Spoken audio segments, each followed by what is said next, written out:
And we'll start here with defensive tackle Jeheim Oatis.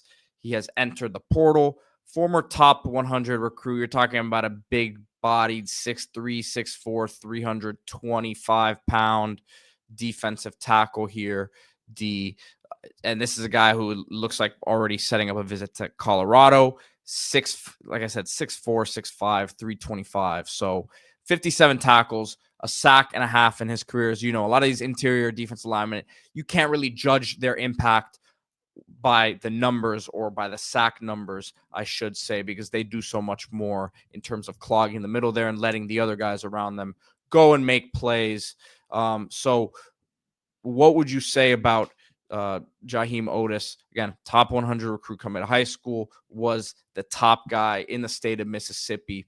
So has some pedigree there and has played a lot of football. Colorado emerging as the main player here. You look at Colorado from last year to this year. Why were they able to go to that next step and win 9 games with a chance at double digits, compete for that Big 12 championship? Stoutness up front. They were 95th in yards per rush against last year. Move that up to 34th. You do that with body types. You do that with talent like Jeheim Oatis. There's a reason why he went to Alabama. Again, top 100 recruit. So I think you watch prime Deion Sanders. If he's going to stick around in Colorado, he knows the trenches have to get better every single year. It's not a lock to have a quarterback like he had with Shedeur Sanders. Certainly Travis Hunter, you can't replace him because those don't come around very often anyways. You do have a young quarterback in Julian Lewis. I could see the offense taking shape. We'll talk about that a little bit later. But when you talk about the stoutness on defense and the improvements there, you need the body types. You're not going to beat Alabama for these guys out of high school, but you can get them in these situations out the portal, physically mature. Jeheim Oatis makes a ton of sense from a run-stopping standpoint. You can't get enough of these guys. Now, at the receiver position, another guy who has already been linked with Colorado here, Caleb Odom, is going to be visiting Colorado, former 5-star receiver, potentially reunited with former high school teammate Julian Lewis there at Colorado.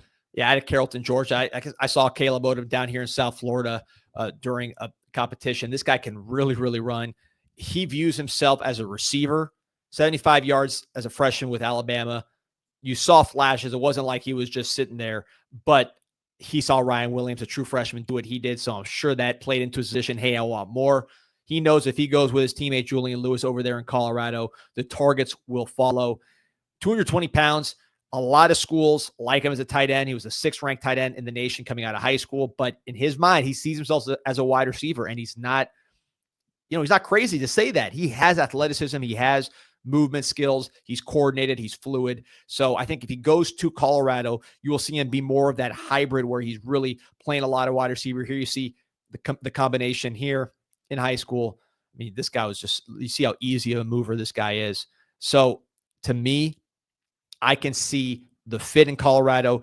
Of course, the quarterback is a fit. The connection is there, and they'll let him do more. Alabama put him into a box because he had so many good receivers, including probably the best receiving talent in the country that we've seen in some time with Ryan Williams, along with Jeremiah Smith at Ohio State. So he's never going to be the guy there. He goes to Colorado. He already knows the quarterback wants to throw it to him, and he can be used more as a wide receiver than as a matchup kind of guy, which would have been more likely in the SEC. Yeah, big body receiver, but like you said, has the ability to really move. Caleb Odom, let's see, man. If Prime stays there and they keep loading up on this talent, then that could be something that is a real force to be reckoned with out there at Colorado. There's a lot of receivers that have done well there, so you can sell it. It's not obviously don't Shedeur, but you can sell that these guys will come over there and catch balls because it wasn't just Travis Hunter. They spread the ball around. A lot of guys brought in, had success, whether it was from Vanderbilt or FAU. They were bringing multiple players in that were able to make big plays in this wide open offense in the wide open Big 12.